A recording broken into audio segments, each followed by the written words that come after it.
पश्चिम बंगाल में अगले साल विधानसभा का चुनाव होना है, जिसे लेकर राज्य में सियासी बोलबाला शुरू हो चुका है। बीजेपी लगातार टीएमसी पर नए हमले करते नजर आ रही है। इसी कड़ी में अब एक बार फिर बीजेपी ने सीएम ममता बनर्जी पर निशाना साधते हुए उनकी तुलना हिटलर से कर दी है। लेकिन इस हमले के बाद बीजेपी खुद ही फंस गई है, क्योंकि टीएमसी ने एक्स पर पोस्ट कर बीजेपी की क्लास लगा दी है। देखिए ये रिपोर्ट। पश्चिम बंगाल में विधानसभा चुनाव से पहले कई तरह के मुद्दे तैरने शुरू हो गए हैं।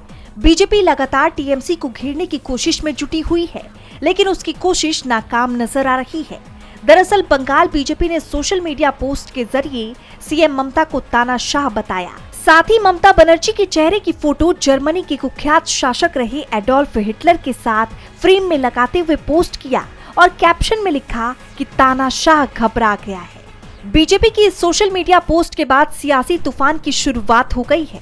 टीएमसी ने बीजेपी की इस हरकत पर करारा पलटवार करते हुए एक्स पर पोस्ट किया कि भारत में असली तानाशाही कुछ इस तरह दिखती है। दुनिया में इंटरनेट बंद करने का गढ़।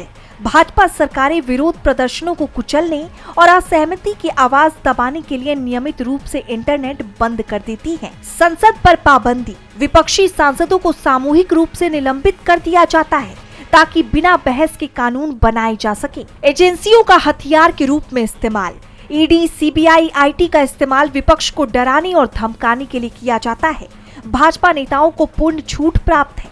चुनी हुई सरकारों को गिराया जाता है। विधायकों की खरीद फरोख्त, दल बदल, राज्यपालों को राजनीतिक मोहरे के रूप में इस्तेमाल किया जाता है। मीडिया में डर का माहौल। पत्रकारों को जेल भेजा जाता है और उनकी जान भी ले ली जाती है।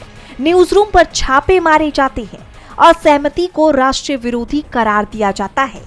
नागरिकों को पहचान तक सीमित कर दिया गया है। बांग्लादेशी, रोहिंग्या, घुसपैठिए, भाजपा की पहचान नफरत और फिर बहिष्कार की राजनीति इसी का नतीजा है। इतिहास जानता है कि हिटलर कौन था। भारत देख रहा है कि आज कौन उसी रास्ते पर चल रहा है।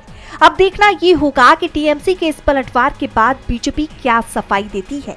डीबी लाइव बंगाल की रिपोर्ट।